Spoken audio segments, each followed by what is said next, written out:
cab over wheels. You're lucky to have a long line, Wilbert told Thomas and Toby. Mine is only 1.5 miles long, with a station at Norchard and another at Lydney.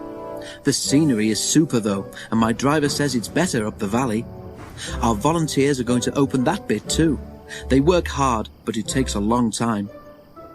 One of Wilbert's first jobs was at the lead mine. Don't pass the danger notice, Thomas warned. I fell down a mine once. Wilbert smiled.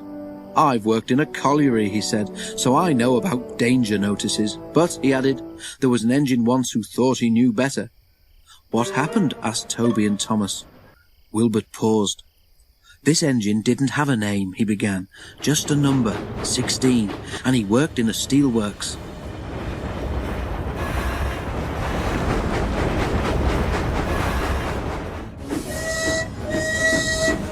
One of the jobs that 16 and his friends had to do was to take the waste from the works in special trucks to a place they called the tip.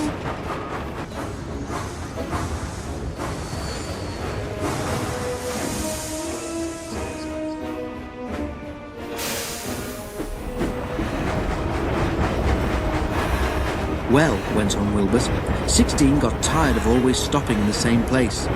He tried to go further, but his driver always prevented him. The other engines tried to stop him too. If the notice says danger, you shouldn't pass it, they said. 16 paid no attention.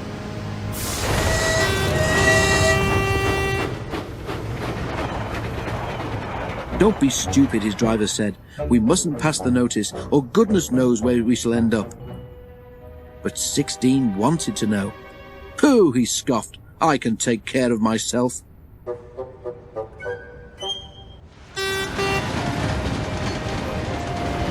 One wet day, 16's chance came. The rails were slippery, and when his driver tried to stop, he couldn't.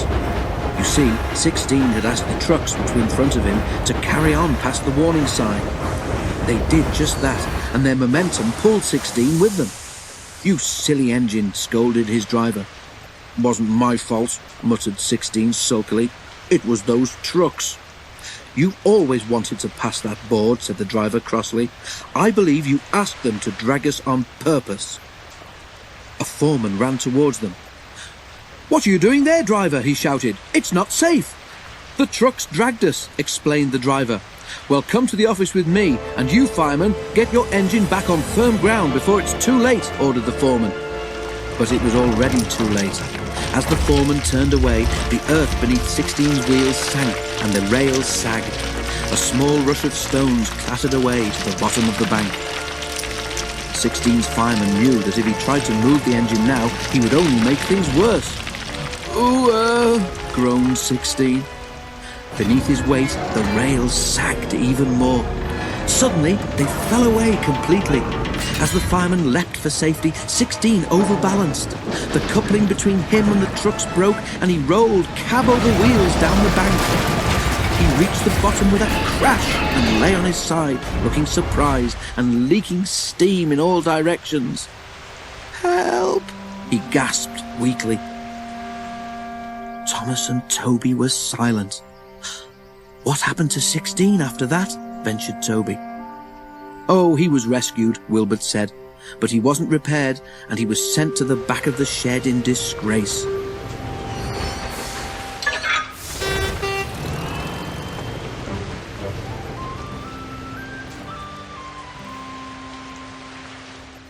Is he still there? Asked Thomas. He got better than he deserved, smiled Wilbert. Some preservation people came and bought him, and now he lives in the Midlands. But I think he's lucky to have been given a second chance. Thomas and Toby could only agree.